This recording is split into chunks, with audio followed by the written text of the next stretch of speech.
sing dadekno urip ku ya Gusti Allah, sing dadekno mati ya Gusti Allah. Ora kok iki gara-gara corona wong mati akeh, gak ono ngono kuwi.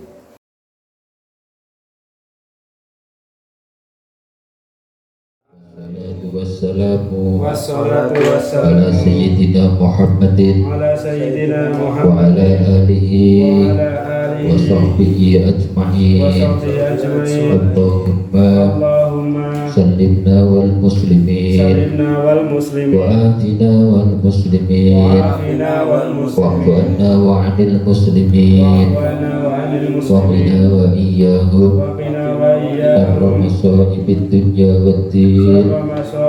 Allahumma arzuqna rahmat nabiyyin wa hifdzal mursalin sayyidal malaikatil muqarrabin birahmatika ya arhamar rahimin. Amin ya rabbal alamin. Darullah wa fiha ibadullah. Ya Allah, bijahika sayyidi ya Rasulullah. Darullah wa fiha ibadullah. Amirha ya Allah, bijahika sayyidi ya Rasulullah. Darullah wa fiha ibadullah. Amirha ya Allah, bijahika sayyidi ya Rasulullah. Ila hadratin Nabiul Mustafa Muhammadin sallallahu alaihi wasallam wa alihi wa ashabihi wa azwajihi wa dzurriyyatihi wa jamil anbiya wal mursalin wa syuhada wa salihin wal awliya ulama wal fuqaha wal musannifin usan hadrati Imam Hajar Asqalani wa ila hadrati Syekh Nawawi wa ila hadrati abaina wa li ummahatina wa li ajdadina wa li jaddatina wa li masyayikhina wa li masyayikhi masyayikhina wa li mujizina wa li mujizi mujizina usan hadrati Syekhina Abdul Faqih wa Syekhina Ahmad Marzuki wa Syekhina Masduri wa walidi Syamsul Ma'arif wa usulihim wa furuhim wa masyayihim wa aswati wa mujizim ya Allah yuli darajatihim wa yanfa'una bihim wa bi'ulumihim wa maddana ya anwarihim wa asrarihim wa adalina wa alalina wa auladina wa dhuriyatina wa talamidina thumma ila hadrati man ahabbana wa liman ahsana ilayna wa zabil huquqi wajibati alayna wa likafatil muslimat wa bi anna Allah yusahhila umurana wa yuballigha maqasidana wa iyyafadana wa ahlana min jamil balaya bisyafati Rasulillah Muhammadin sallallahu alaihi wasallam. Sya'ulillahi lana wa lahumul fatihah.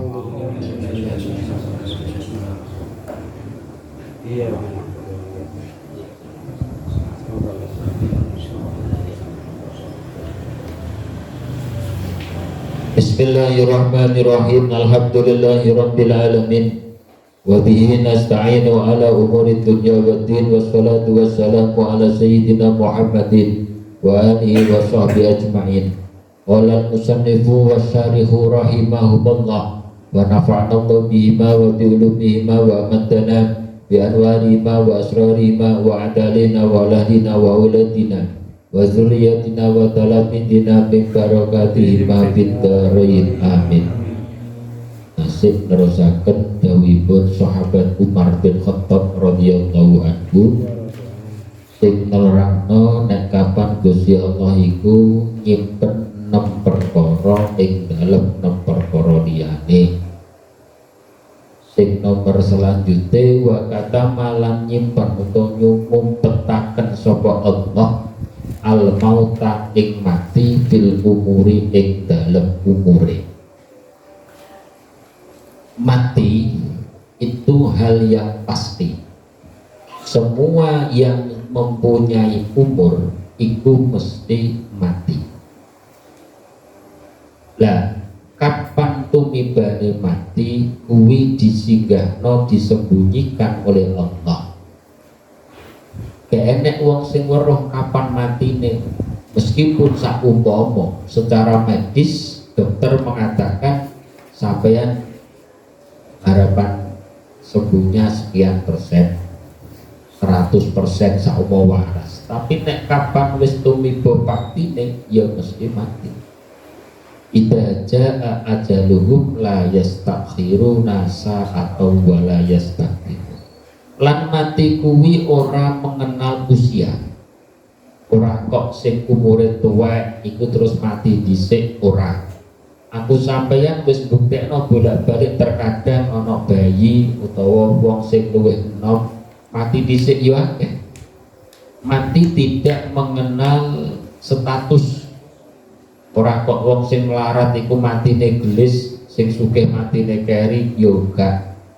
Mati tidak mengenal keadaan, wonge seneng utawa susah, sing lagi seneng-seneng hura-hura moro-moro yo mati, sing susah ya ono ya ini yo gak mati-mati. Dan mati tidak mengenal tempat. Kadang ning dhuwur bayang yo ora mati-mati, ning pinggir ratan yo mati. Memang itu rahasiane Gusti Allah.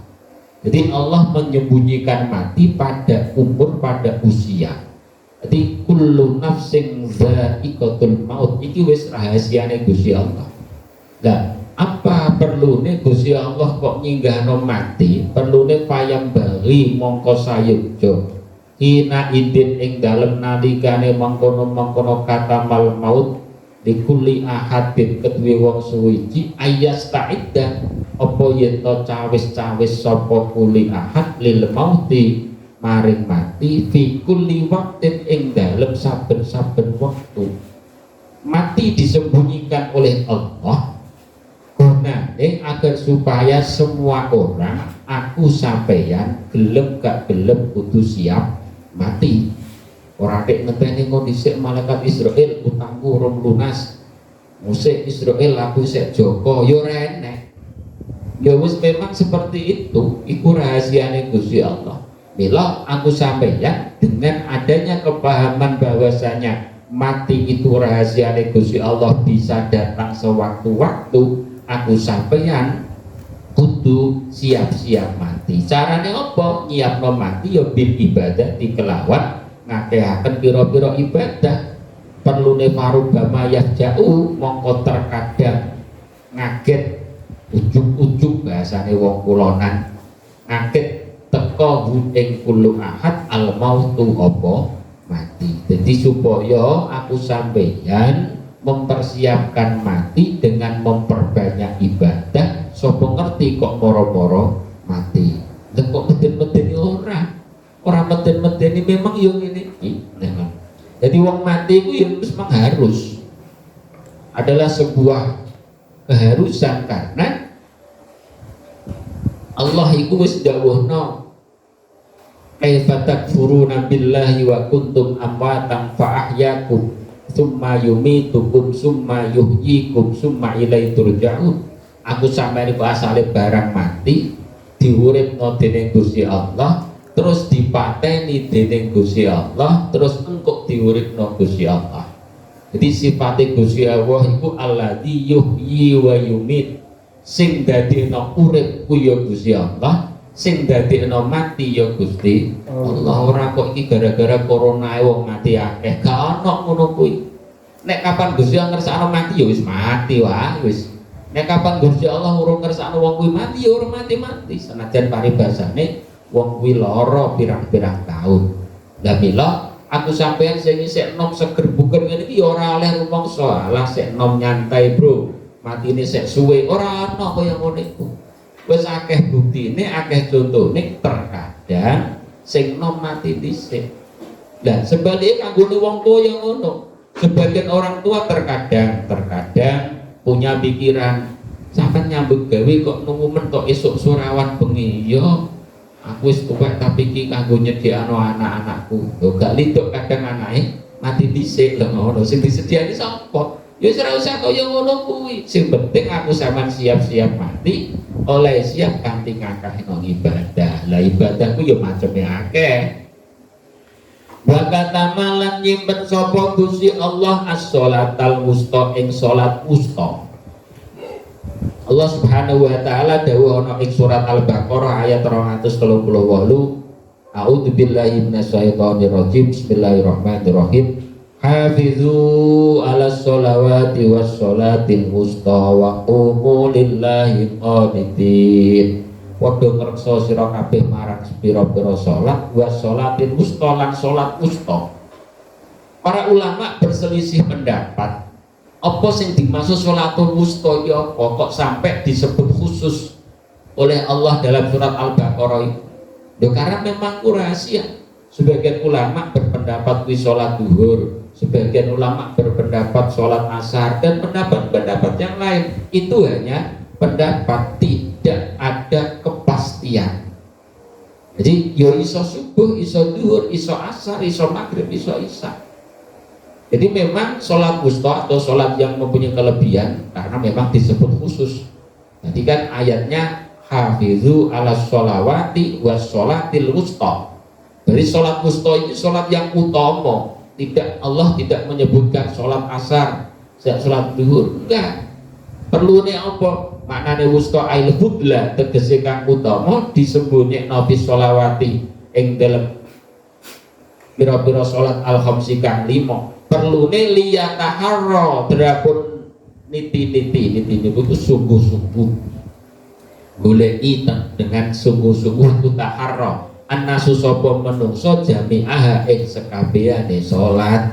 Perlune 5 salat yang kita lakukan semuanya dengan sungguh-sungguh. Lah kok nek kapan wong ki wis oleh bocoran tak kandhani ya bocorane salat wusta kuwi salat asar semisal, maka dia akan menganak emaskan sholat asar, sholat yang lain jadi imbauan wae, ngono. Maka di sini Allah merahasiakan sholat wusta yang dalam artinya sholat yang melebihi keutamaannya melebihi sholat yang lain. Allah tidak menyebutkan secara spesifik. Perlu supaya aku sampeyan melakukan kelima-limanya dengan sungguh-sungguh. Iki dawuh sahabat Umar. Terus karo Syekh Nawawi dimunculno maneh hal-hal yang dirahasiakan oleh Allah. Jadi sing ning jero kurun kuwi karangane Imam Ibnu Hajar Al Asqalani, sing jabane kurung tambahan utawa syarah dening Syekh Nawawi. Nah, Imam Hajar Al Asqalani iki pakar hadis, beliau mempunyai kitab namanya Fathul Bari sing nyarai kitab hadis sahih kagungane Imam Bukhari. Jadi memang ahli hadis. Syekh Nawawi kuwi orang Indonesia sing dadi kiai ning Mekah zaman semono. Wa ahfalan nyamaraken Allah sapa Gusti Allah ismahu ing asmane Allah al-aqdo maka agung disamarno fi jami asma'ihi ing dalem sekabehane pira-pira asmane Allah. Asmane Allah sing 99 kuwi ada satu yang luar biasa, tapi yang mana Allah tidak menyebutkan. Allah hanya mengatakan dalam Al-Qur'an walillahil asmaul husna. Allah mempunyai asma-asma yang baik sing jumlahe 99. Fatuhu biya, maka berdoalah kalian dengan asmaul husna itu. Oh, nek biasanya nek reguler ora pasan ngono iku sampeyan tajak bareng-bareng terusno rutinane para kiai sepuh maca asmaul husna sing enek dungane. Nah, sebagian orang kan membaca asmaul husna tanpa doa, yo gak apa-apa. Cuma nek enek dungane kan yo le marem, kadang cuma ya Allah, ya Rahman, ya Rahim dan seterusnya. Lah nek sing Bismillahi wa bihi badana itu di bait terakhir isinya donga. Nah, itu semuanya 99 asmanya disebut. Jadi memang beberapa ulama itu dengan istihadnya, ini kata ulama bukan kata Allah. Nek sampean kepengin kebuka atine semisal langgengno maca ya Fattah ya Fattah itu asmane Allah. Nek kepengin lembut atine lembut disakno Gusti Allah ya Latif ya Latif dan sebagainya. Ya iki diwaca kabeh 99 itu diwaca kabeh terus dibarengi donga masing-masing. Lah, apa rahasianya Allah menyembunyikan asmanya yang agung pada asmaul husna? Perlu lihat tahida supaya nemen-nemeni annasu sapa menungso fidu'ai ing dalem oleh donga dijami'iha kelawan sekabehane asma, kelawan sekabehane asmaul husna mau. Perlu rojaan krana arep-arep ayusa difuyen to beneri nyocoki metuki sapa nas hu ing asmaul aqdam. Jadi nek diwaca kabeh ya mesti katut ya ngono wae kaya iki ora terkodar iki. Kemudian hal yang disembunyikan lagi oleh Allah wa akhfa lan nyamaraken sapa Allah saatal ijabati ing waktu dan sembadenipun donga fi yaumil jum'ati ing dalem dina Jumat. Nabi mengatakan dalam sebuah hadisnya ing dalem dina Jumat itu ada waktu mustajabah. Artinya waktu mustajabah kuwi waktu disembadanine donga. Lah, tetapi Allah merahasiakan mbah bar subuh, mbah jam 7, mbah jam 09, mbah sore, mbah pas Jumatan karo. Bila dalam tradisi ulama salaf ketika hari Jumat, ini tradisi ulama salaf yang sekarang masih diteruskan oleh sebagian pondok-pondok salaf, ketika hari Jumat itu free dari kegiatan. Perlunya apa? Yo esok-esok ndang gage siap-siap terus budal ning masjid. Iku tradisi salaf yang tahun-tahun akhir ini semakin hari semakin luntur, kalah karo dengan keadaan. Sebab nek ngotot Jumat sekolah itu dipreekno Ahad mlebu, nek Ahad sing sekolah yo kerek separo. Jadi memang ya wis jamane ya piye maneh ape ngotot pokoke nek Ahad kudu mlebu ya situ wae ngantenan ya karek separo wae wis nganten ya piye maneh ape dijak iku ya sekolah ape ditinggal kok karo sapa ya akhirnya menang dijak itu sing anak ya seneng prai sekolah akhirnya ya sing mlebu Ahad kono sing tas cilik-cilik separo iku nek pondok kan ya ora enek sing kerjane akhirnya tetep prai Jumat.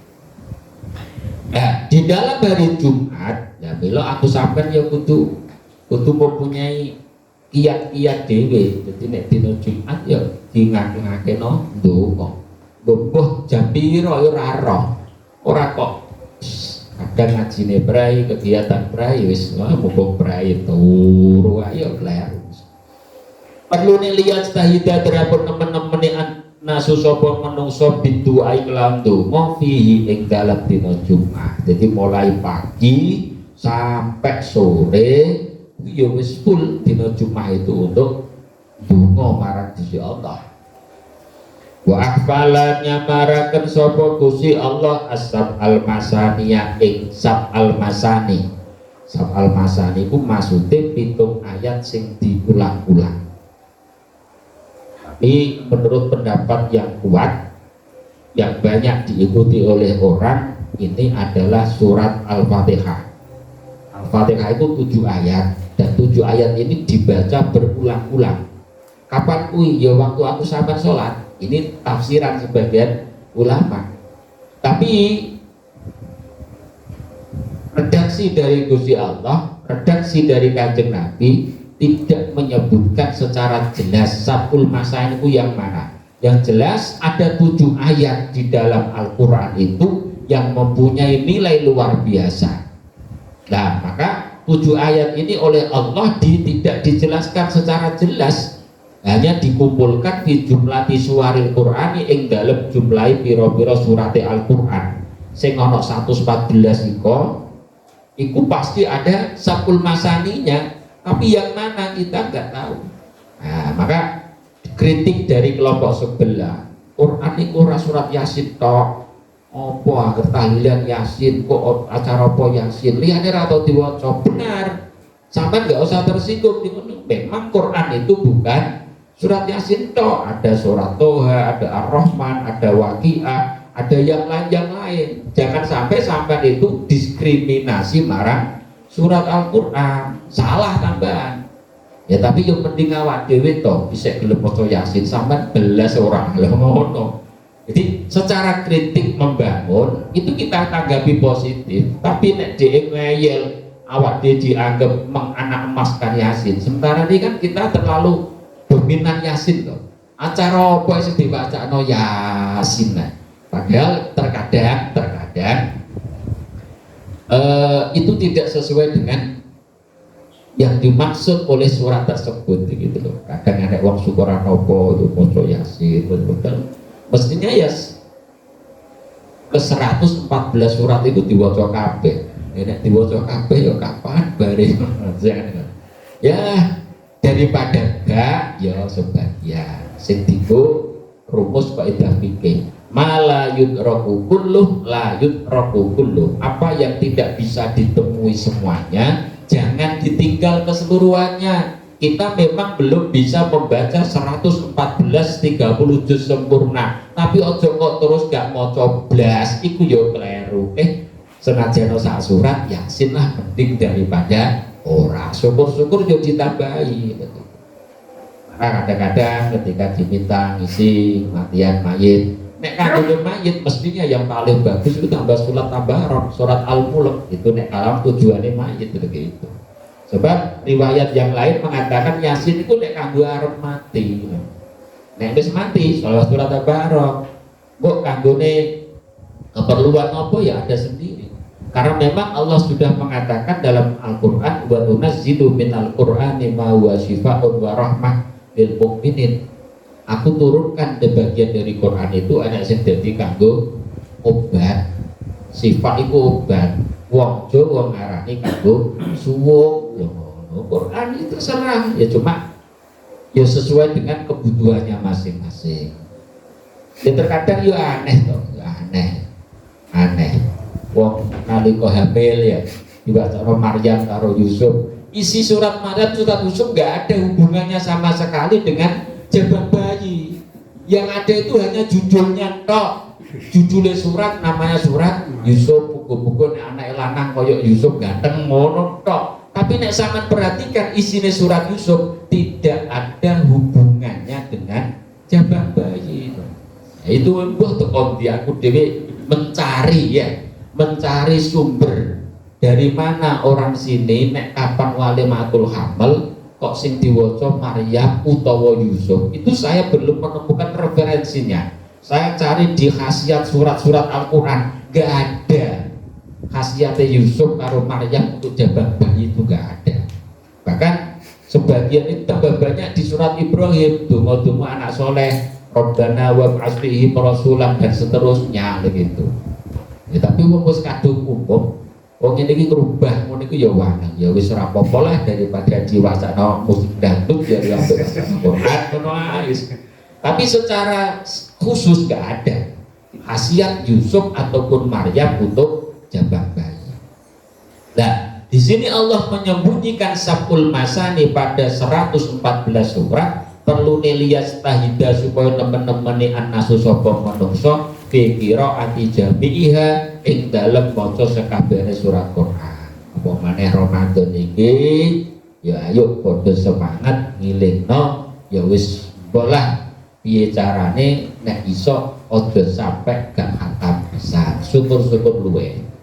Nek wis dadi istiqomah mestine ya benar. Mergo nek wong kuwi khataman Quran kok bar khatam diwaca dungane wong sing khataman Quran diamini 4.000 malaikat. Dan nek sampean melok dungane tok amin ora tok maca yo oleh apa? Kadang-kadang ning langgar, ning masjid, ini kan akeh to khataman Quran. Sesuk khataman. Kaya khataman tok beruntung, kaya maca ora nek wong. Wal maqalatul khamisatu utawi dawuh kang kaping 5 kala iku dawuh Utsman sapa sahabat Utsman bin Affan radhiyallahu anhu. Ngono anhuma ya. Ini kurang pas gitu. Nek Utsman iku anhu.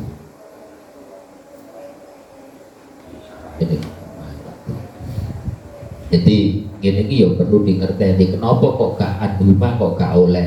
Mergo bapake Utsman iku gak muslim. Kecuali nek Abdullah bin Umar iku anhuma, mergo Abdullah sama Umar dua-duanya muslim. Lah nek Utsman bin Affan bapake Utsman iku dudu muslim. Gak oleh didongakno. Wingi kan wis tak terangno. Radhiyallahu anhu iku dongakno marang orang yang disebut namanya subdiridani. Lah iki nek kapan Utsman bin Affan ini yang berhak didoakan hanya Utsmannya saja, Affannya tidak. Dawuh sahabat Utsman bin Affan, innal mu'mina setune wong mukmin yang bagi iku sayukjo ayakuna apa yen to ana sapa mukmin masyian iku mlaku fi sitati anwa'in ing dalem 6 pirang-pirang werna minal khaufi saking perasaan takut. Utsman salah satu sahabat Kanjeng Nabi yang mendapat julukan Dzun-Nurain karena beliau menikahi 2 orang putri Nabi. Kanjeng Nabi kagungan putri kabeh 4, Zainab, Ruqayyah, Fatimah, Ummu Kulsum. Urutan secara senioritas, Zainab ini dinikah oleh misanane dhewe, saudara dari ibunya Khadijah binti Khuwailid. Kemudian Ruqayyah awalnya dinikah oleh Utsman. Kemudian adiknya Fatimah dinikah oleh Sayyidina Ali. Ya, ketika Ruqayyah meninggal dunia, kemudian Utsman ngeduni marang adike. Jadi ngeduni jarak loro karena Fatimah sudah dinikahkan dengan Sayyidina Ali. Nah, dinikahkan dengan Ummu Kulsum. Berarti Utsman menikahi 2 putri Nabi. Oleh karena itu Utsman mendapat julukan Dzun-Nurain, pemilik 2 cahaya. Nah, ketika nggak lama Ummu Kulsum pun juga meninggal dunia. Nabi masih hidup. Di Nabi karena sudah merupakan kodrati Gusti Allah sampai akhir hidupnya, ini yang menurunkan generasi beliau hanya dari jalur Zainab dan Fatimah. Dan jalur Zainab ini nggak banyak dan akhirnya juga terputus. Yang banyak dari jalur Fatimah. Jadi Nabi itu dengan kekuasaan Gusti Allah dan rahasia tersendiri tidak mempunyai keluarga dekat. Ya, beliau lahir sudah nggak punya ayah, nggak lama nggak punya ibu. Kemudian beliau jadi nabi, sebelum jadi nabi putra-putranya sudah meninggal semuanya, mulai Qasim, Abdullah, kemudian terakhir sudah jadi nabi, mempunyai anak laki-laki Ibrahim meninggal juga. Nah, sebelum itu Zainab sudah meninggal, Ruqayyah meninggal, Ummu Kulsum meninggal, terakhir tinggal Fatimah. Fatimah hanya 6 bulan hidup setelah Nabi meninggal. Gitu. Itu semuanya seperti itu. Wallahu alam, itu sudah rahasia dari Allah. Dan saya tidak akan mengungkap rahasia itu. Saya hanya ingin memberikan semangat kepada masing-masing diri kita. Nek sampeyan berjuang kok ditinggalkan orang-orang terdekat, wis ora usah sumelang, ora usah cilik ati. Kok cuma aku sampean wong sing cilik ngene, wong Kanjeng Nabi wae cara ngono berjuang sendirian karena keluarganya itu. Nomor 2, hikmahnya terkadang penghalang dari dakwah itu justru keluarga dekat, gitu. Contoh banyak tuh contohnya kiai itu kadang banyak dicoba gara-gara putra putrine. Bapak Twitter anak nakal ra kaprah. Bapak ngajak sholat anak tambah merconan. Nah, itu maka beliau tidak didampingi putra-putranya sampai putranya besar. Itu diantara hikmah. Nah, Utsman ini ketika Ummu Kulsum sudah meninggal, Nabi masih promosi. Bapak-bapak sing duwe anak perawan, iki lho peken mantu Utsman. Seandainya saya masih punya anak perempuan, kata Nabi, Utsman tapek mantu neh. Tapi karena Nabi sudah gak punya begitu. Itu karena memang saking apinya kepribadian Utsman bin Affan. Ini diantara kehebatan Utsman. Ini sengaja saya tambahkan keterangan ini untuk mengimbangi. Jadi kita ini secara nggak sadar ya, kita ini termasuk bagian Syiah meskipun secara kultur. Jadi Syiah itu kan cirinya Syiah itu kan terlalu membanggakan Ahlul Bait, tapi menafikan para sahabat itu Syiah. Nek ahlu sunnah enggak. Ahlu sunnah itu ahlu bait yo dicintai, para sahabat juga dihormati. Ahlu bait itu keturunan Kanjeng Nabi ku ahlu bait. Bukti kalau kita mambu Syiah itu adalah yang sering dibaca di musola-musola di masjid waktu corona ini kan mocone li khamsatun utfiya harol waba ilhadimah al mustafa wal murtado wal nahuma wal fatimah. 5 orang ini ahlul bait semuanya. Ibu masjid Indonesia seperti itu. Al mustafa itu Kanjeng Nabi, al murtado itu Sayyidina Ali, wal nahuma itu Hasan lan Husain, wal fatimah dan Fatimah. Loh, apakah itu salah? Tidak. Lho untungnya wong kok gak paham ngono nek sing maca ngono. Wis pokoke kon maca ngono ae.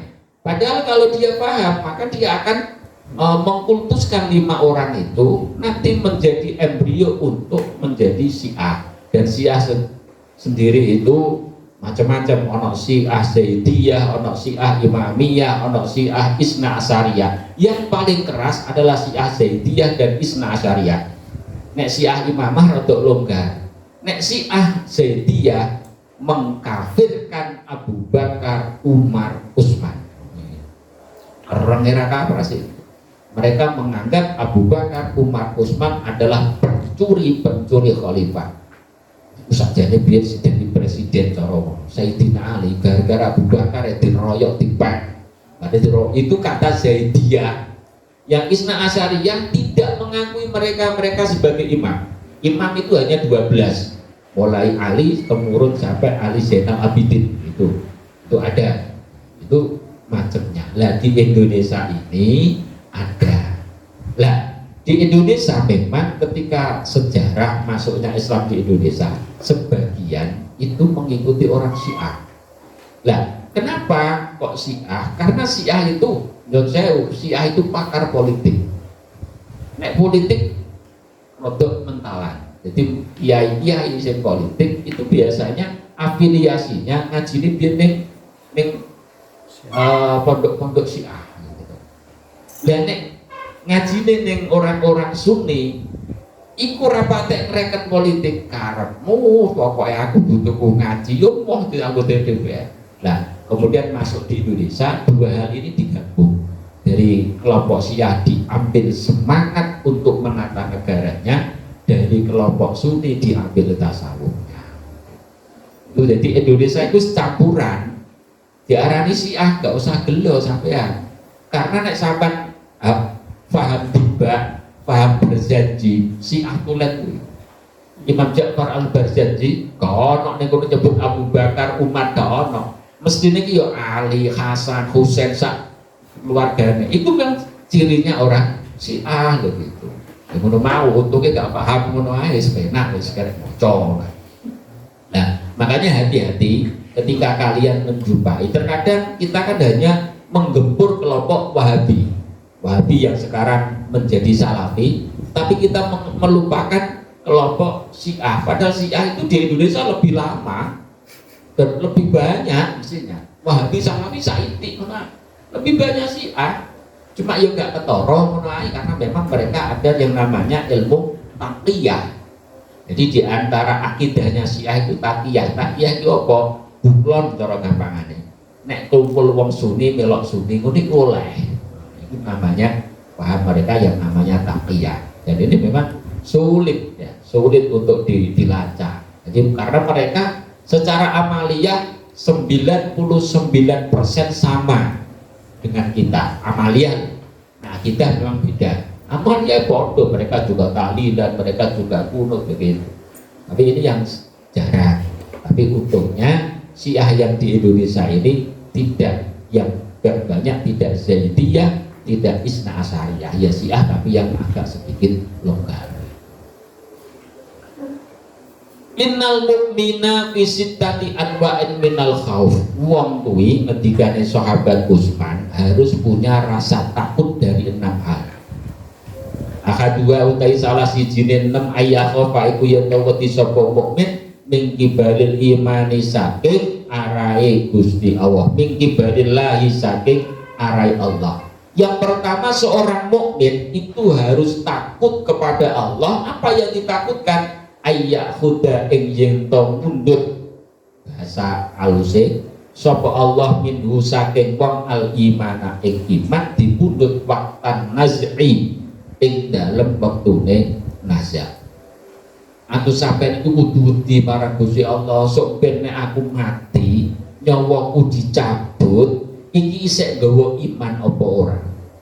Padahal tidak ada jaminan kan orang itu mati nek Islam apa ora. Banyak kasus dapat kita jadikan contoh. Mulai kasus Bal'am, mulai kasus Barseso. Bal'am itu santrine Nabi Musa, bukan cuma santrine guru kiai biasa, enggak. Bal'am itu santrine Nabi Musa. Di Quran, di tafsir itu dijelaskan Bal'am itu saking pareke karo Gusti Allah. Nek ndangak iku iso delok aras begitu. Iso delok aras iku Bal'am. Saking pareke karo Gusti Allah. Tetapi karena ya memang wis takdire Bal'am. Jadi Bal'am itu di akhir hidupnya punya sakit hati karo Nabi Musa. Nabi ini Gusti Allah kok dibenci. Nabi Musa iki mah profil wong brekel. Nabi Musa itu wong brekelan. Gusti Allah harus Gusti Allah brekel karo Musa. Tapi mergo Nabi ini Gusti Allah ya dituruti wae karo Gusti Allah. Nah, Bal'am itu di akhir hidupnya jadi orang kafir. Ya cuma berapa? Gak sampai hitungan hari. Yang sering disampaikan kan Barseso. Barseso juga seorang kiai, begitu. Santrinya ribuan. Siapa yang menipu Barseso? Santri yang kalau malam tahajudnya panjang, begitu. Lah nek kiai dipuji monggo Pak Yai mentem ya mah ora kelase. Pak Yai monggo zina ya mah. Tapi setan punya trik-trik sendiri. Barseso itu dibujuki oleh setan sing membo-membo dari santri, yang santrinya ini kalau malam sholat tahajud sambil nangis-nangis sujud sowe. Akhirnya Barseso kepencut ringkese cerita takok rumusnya apa ya mergo wis kepencut penak wae. Akhirnya Bal'am Barseso matine ya mateni wong dhisik ya zina ya mendem itu. Naudzubillah. Ini contoh saja. Artinya apa? Aku sampean enggak oleh gede rumangsa, aku bendino ngaji, aku bendino salat, sering tahlilan, ya mesti mati di Islam. Tidak ada jaminan seperti itu. Dan nek ngoten apa gunane ya diwane. Lah sing wis kiai ae ora ada jaminan apa maneh kok sing blarah lho, Mun. Mestinya rumusnya itu mudah kok. Kanjeng Nabi mengatakan akhiru kalamihi la ilaha illallah dakhulal jannah. Sapa wong sing di akhir hidupnya itu kok lafaz la ilaha illallah mesti swarga. Tapi sapa sing roh itu loh.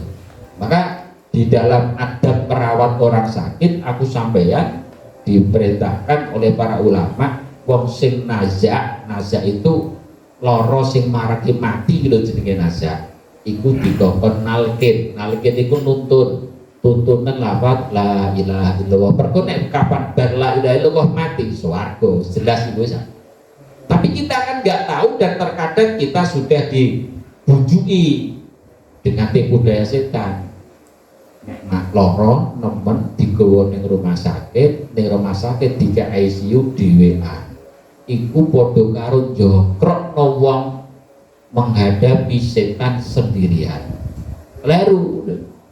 Dalam rumus merawat wong mati lo salah ngene. Merawat wong loro sing dadi mati mesti ditunggoni. Nek gak oleh, lebih baik kadang-kadang beberapa dokter rumah sakit sing apian ini kelihatannya sudah gak ada harapan, dibawa pulang saja. Itu tindakan lebih baik. Sebab nek tinggone ngomah, engko wong keluargane iso nunggoi, iso nuntut la ilaha illallah. Nek bahasane wong nyebut mbah nyebut ngono. Lah nek mbake rambut tuntun nyebut mbah nyebut. Ya ora dituntut ya kleru napa.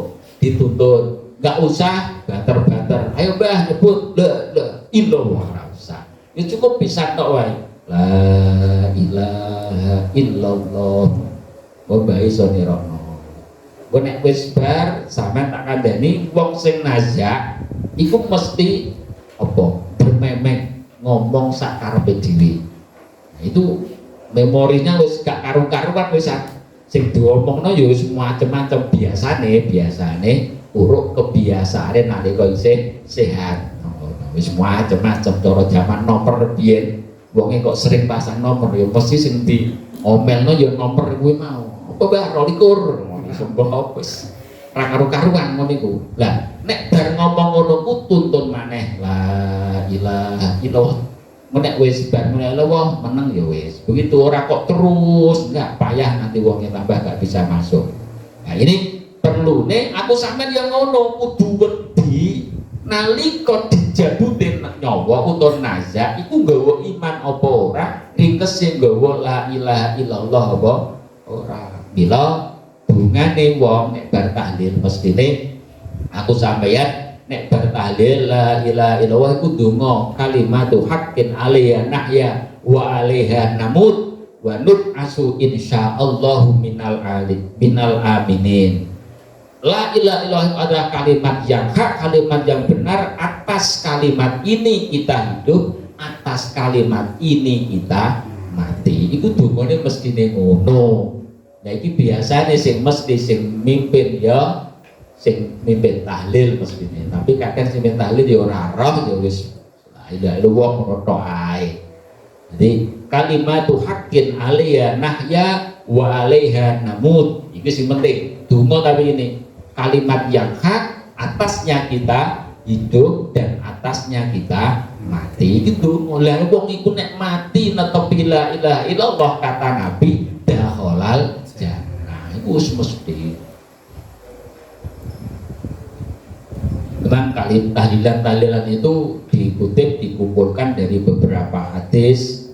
Sing selanjutnya kan kalimatan ya khafifatan fil lisan saqilatan fil mizan habibatil rahman. Dua kalimat yang ringan di mulut, saqilatan fil mizan berat di timbangan kelak, habibatil rahman dicintai oleh Allah yang Maha Rahman. Apa kalimat loro kuwi? Subhanallah walhamdulillah wa bihamdi subhanallahil azim niku. Tasbih loro kuwi. Nah, orang itu harus punya rasa takut ketika nazak imannya dicabut. Ruya diceritakan anak Mas'udin apa sedune Ibnu Mas'ud. Da'i ku donga sapa Ibnu Mas'ud bihadat doa iklan ikilah donga. Dongane Ibnu Mas'ud ngene, Allahumma inni as'aluka imanan la yartaddu wa na'iman. Allahumma inni as'aluka imanan la yartad wa na'iman la yanfad wa qurrata ainin la tanqati wa murafaqata nabiyyika Muhammadin sallallahu alaihi wasallam fi a'lal jinanil khuld.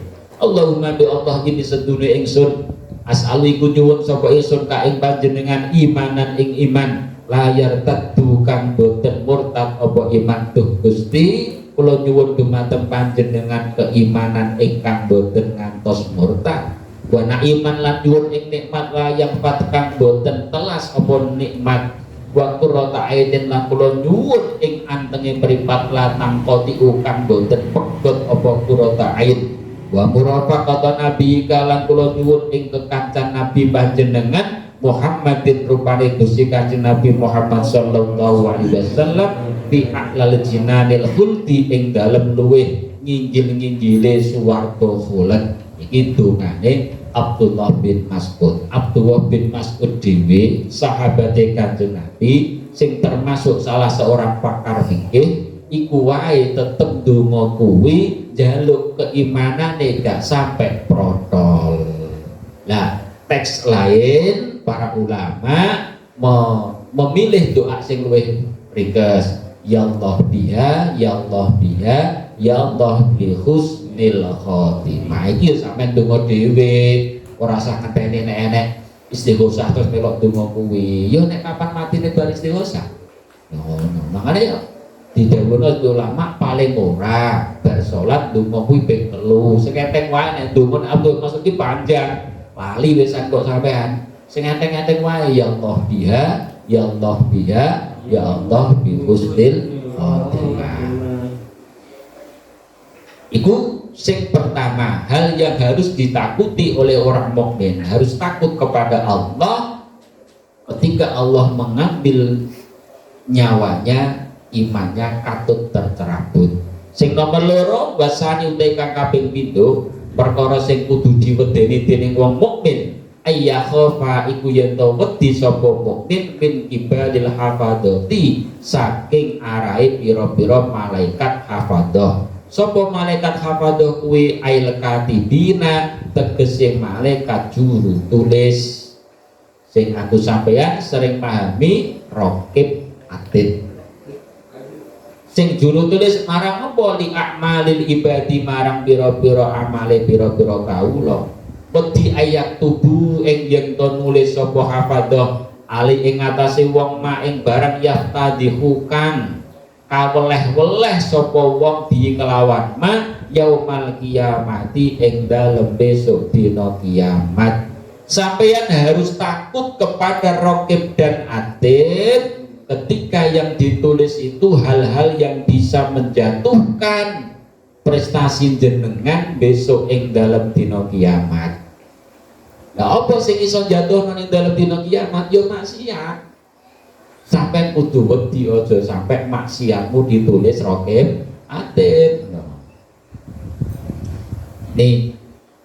Lah padahal Allah wis dawuhna fa may ya'mal misqala dzarratin khairan yara wa may ya'mal misqala dzarratin syarran yara. Sampeyan nglakoni apik ya ditulis, sampeyan nglakoni elek saiki ya ditulis.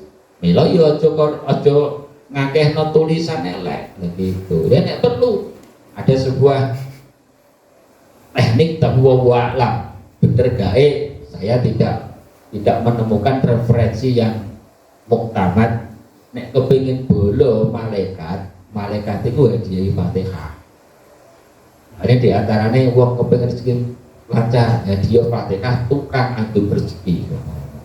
Malaikat Israfil gitu. Kepingin bolo karo raqib dan atid yo Fatihah ono bendino.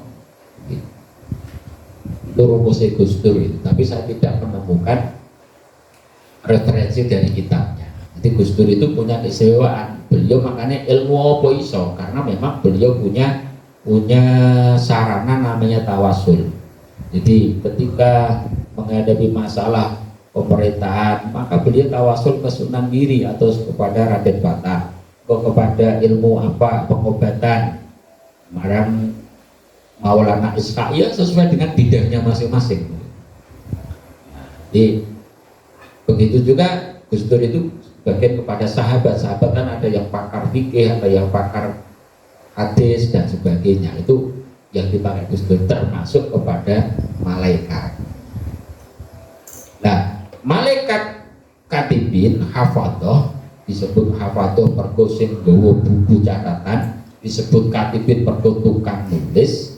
Ini kita harus takutkan bukan malaikatnya, tulisannya engkau dan ditulis ning kono hal-hal yang bisa menjatuhkan kita. Iki mau bar misuh, iki bar ngrasani wong, iki bar maksiat dan sebagainya kan jatuh lho ngono.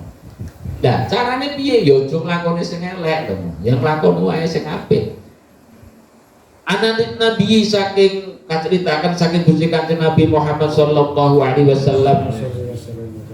Ola dawuh sapa Kanjeng Nabi fuduhud dunya utawi kawelah ing dalem donya ahwanu iku luwih enteng min fuduhil akhirah tinimbang saking kawelah ing dalem akhirat. Sampai ning donya dinyek wong direndahkan wong gak masalah. Sing penting sok ben ning akhirat gak direndahkan oleh Allah. Kadang-kadang kan wong ngene, wah aku dinyek koncoku HP kok elek jadul gepuk es dan sebagainya. Gak masalah. Sing penting tidak dijatuhkan di pengadilan akhirat. Rawan cerita akan atau baroni Yusuf Imam Tabarani al-Fadli saking mafadzah. Ola dawuh al-Manawi Yusuf Imam Manawi. Ail aru tegese utai cacat al-hasilu kang hasil lin nafsi maring awa-awaan min kasbil aibi saking kabu ai cacat fitunya ing dalem dunya because ditanasuli kelawan nejo kelepasaken bisane cacat ahwanu iku luwih enteng min ismanihi tinimbang saking ngumpetaken cacat ila yaumil kiamat tumeka maring dina kiamat hatta yang surah sehingga gumelan apa cacat wes tahirolan uncara apa cacat bil mauqifi ing dalem ora-ora masar mauqif iku nggon leren besok ing dalem kiamat. Ketika di dunia kejelekan kalian saumpama terbuka sehingga menjadikan nama kalian jatuh ning donya itu ringan enteng daripada besok sampeyan dibuka elekmu ing dalem akhirat ketika di pengadilan hari kiamat. Nah, iki tahu maksiat, itu tahu ngerasane, iki tahu gini dan sebagainya. Itu lebih berat. Maka ketika di dunia kita semisal dijatuhkan martabatnya oleh orang lain, nggak masalah. Itu nggak ada apa-apanya. Ini untuk membandingkan keadaan. Orang kok berarti nek ngono buka wadine wong mbah boten. Yang dimaksud ini ingin menimbang kekuatan sakite awak nalika dibuka cacate ing dalam akhirat. Nek dibuka ing dalam donya iku luwih enteng dibanding akhirat. Walidalan krana arane iki futuhid dunya lama waqa'a nalikane tumiba ba'du sahabati sapa sebagian sahabat bizina ing dalam zina. Sahabat itu ceritanya banyak. Sing zina ya enek, sing mendem ya enek, Nuaiman sing sering tak critakno iku, sing sahabat sing nganakno dhuwit zaman itu ya enek. Ada wis macam-macam. Memang Nabi kan datang sendirian. Ketika itu perilaku masyarakat jahiliyah itu kan macam-macam. Bahkan nek masalah nganakno dhuwit riba kuwi paklike dhewe Abbas radhiyallahu anhu sebelum masa Islam itu juragan riba itu.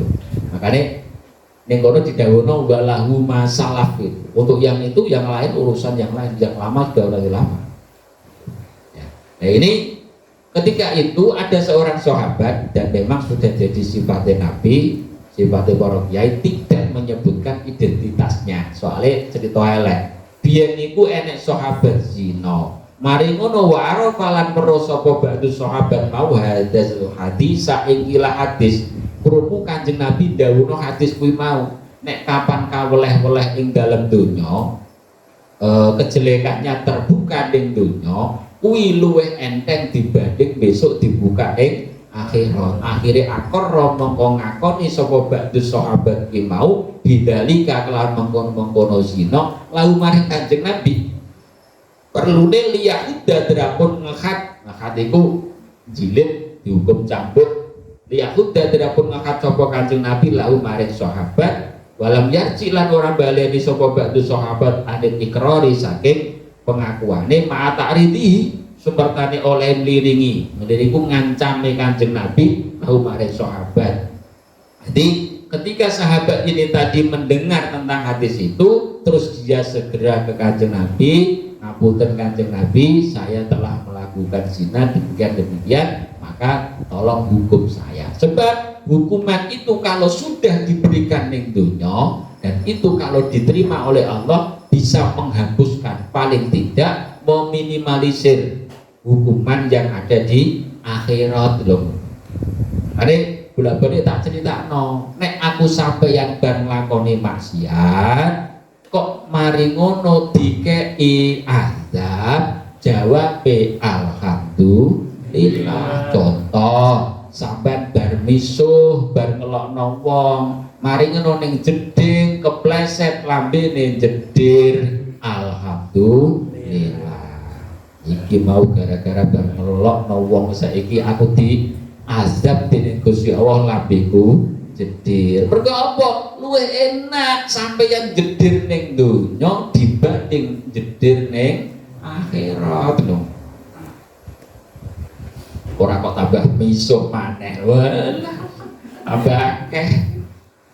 Ma'atari disertani oleh liringi utawa ngancam Kanjeng Nabi lau maring ba'du sahabat dirujui kelawan bali di ilmihi krana weruhe ba'du sahabat iku mau bi anna fadhihatahu kelawan setuhune oleh kaweleh ba'du sahabat di dunya ing dalem dunya diiko mati hati kelawan den jumenaken hat. Karena sahabat ini kenapa dia kok ngaku lapor Kanjeng Nabi dia sudah melakukan zina? Karena dia tahu dengan zina dia dicambuk otomatis harga dirinya jatuh. Tapi kejatuhan harga diri ning donya karena dia menerima hal ini menurut dia lebih ringan, ahwanu iku luwih enteng min fadhihatil akhirati tinimbang saking kaweleh-weleh ing dalam akhirat. Jadi luwih enak disiksa ning donya dibanding siksa ning akhirat. Tapi sewalike nek sampeyan dikai ganjaran, nek cara para ulama milih ganjaran ning akhirat. Sampai sholat duha terus kok melarat, alhamdulillah tabunganku menumpuk ning akhirat lho ngono. Lebih duha moro-moro oleh duwe wakeh, innalillah ganjaranku tak mestine ngono mestine. Karena kalau pahala lebih baik kita unduh di akhirat, tapi nek kapan siksa ada lebih baik ditakjil didahulukan ning dunya. Wasalisu ayyakhafa min kibari syaitan. Bismillahirrahmanirrahim. Alamun qadimun la yumalu samahu tanazzaha qawli wa fi'li wa niyati bihi astaghfir min kulli da'in wa nuru dalilun li qalbi inda jali wa khairati faya